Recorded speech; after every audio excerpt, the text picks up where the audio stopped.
Anda kena tahu. So, bila darah kita rendah, so masa itu doktor dengar betul-betul.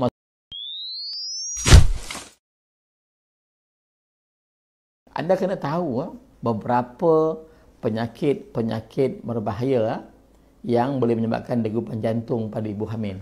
Degupan jantung pada ibu hamil itu perkara biasa, tapi ada masanya ia tanda bahawa anda ada penyakit yang berbahaya yang kadang-kadang boleh mengundang maut. Satu, kita kadang-kadang, kita tahu kadang bagi setengah ibu, kadang-kadang bila dia mengandung, apa yang dapat? Dia dapat darah dia jadi rendah, anemia, hemoglobin drop. So, bila darah kita rendah, jantung kita kena bekerja keras, sebab tu kita rasa berdebar-debar. Begitu juga kadang-kadang bagi setengah-setengah ibu yang memang ada penyakit contohnya thalassemia. Sini penyakit yang darahnya memang tak cukup. Dan bila dia mengandung, berkahwin dan tak ada berapa anak, dia boleh dapat mengandung kadang-kadang menyebabkan anemia. Jadi kadang anemia itu bertambah parah. Jadi itu akan menyebabkan mengundang juga kenapa jantung kita berdegup-degup. Jadi sebab itu pentingnya cek. So, bila jumpa cek, doktor akan cek hemoglobin kita. Kita tahulah berapa darah kita. Darah kita rendah, biasanya kita akan berdebar-debar. Biasanya kalau ibu mengandung, at least darah kita mesti sekurang-kurangnya 12 ke atas dah. Atau at least 10 atau 11. 10 tu dah agak rendah sebenarnya. Sebab bila ibu mengandung, you perlu lebih banyak tenaga. Bila darah kita rendah, hemoglobin kita rendah, kita lebih letih, tak berdaya.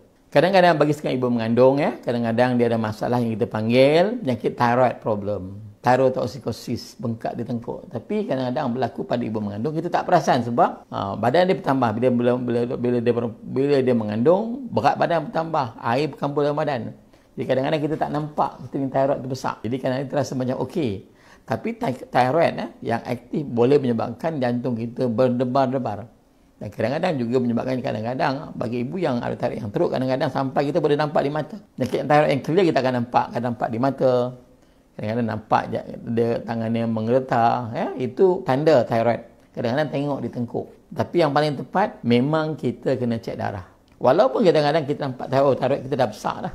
Tapi tak bermakna dia aktif. Yang keempat ni contohnya, kadang bagi setengah-setengah orang, apa yang berlaku bila dia mengandung, dia memang ada masalah jantung sendiri. Contohnya masalah injap. Anda tahu kadang-kadang ada banyak masalah, ada banyak masa kita ada masalah injap, tapi kita tak rasa. Sebab kita mungkin kita rehat banyak, mungkin kita tak banyak kerja, kita rasa okey. Tapi bila kita mengandung, apa yang berlaku, darah kita secara automatik, blood volume bagi mengandung akan bertambah. Secara automatik jantung kita akan bergerak lebih laju. Kita rasa berdebar-debar. Tapi kalau sekiranya ada masalah injap jantung yang anda tak sedar, kadang-kadang kita boleh detect bila kita mengandung. So masa itu doktor dengar betul-betul, masa lain doktor tak dengar. Sebab apa? Bila kita mengandung dan berlaku sebarang masalah pada ibu mengandung, contohnya berlaku kematian pada ibu yang mengandung atau semasa melahirkan anak, semua rekod anda, ibu-ibu yang mengandung tersebut akan dibuka balik. Semua fail akan dibuka balik. Dan sekiranya berlaku loophole atau gap, maksudnya ada perkara yang terlepas pandang waktu ibu mengandung masa dia jumpa doktor, doktor tak cek betul-betul. Dan berlakulah suatu malapetaka pada ibu. Ada berlaku akan ada buat jawatan kuasa siasatan akan cek balik detail semua perkara. Jadi bila buat report tu macam-macam lah timbul kan. Jawatan kuasa siasatan akan panggil semua doktor, akan tanya pandangan semua orang. Kadang-kadang kita mungkin ada masalah injap jantung yang bermasalah, tapi kita tak perasan. Itu caranya. Itu kadang-kadang punca keempat kenapa ada masalah jantung berdebar-debar, mungkin masalah injap jantung berlubang, asal injap jantung atau masalah jantung berlubang, atau mungkin juga anda ada penyakit jantung koronari. Kita tidak nafikan walaupun kita kata bahawa hormon ibu itu penting, dia boleh protect ibu mengandung daripada masalah koronari, tetapi perkara ini tidak mustahil. Yang last sekali, kadang-kadang berlaku jantung berlaku kalau anda ada masalah, mungkin dalam masalah electrolyte.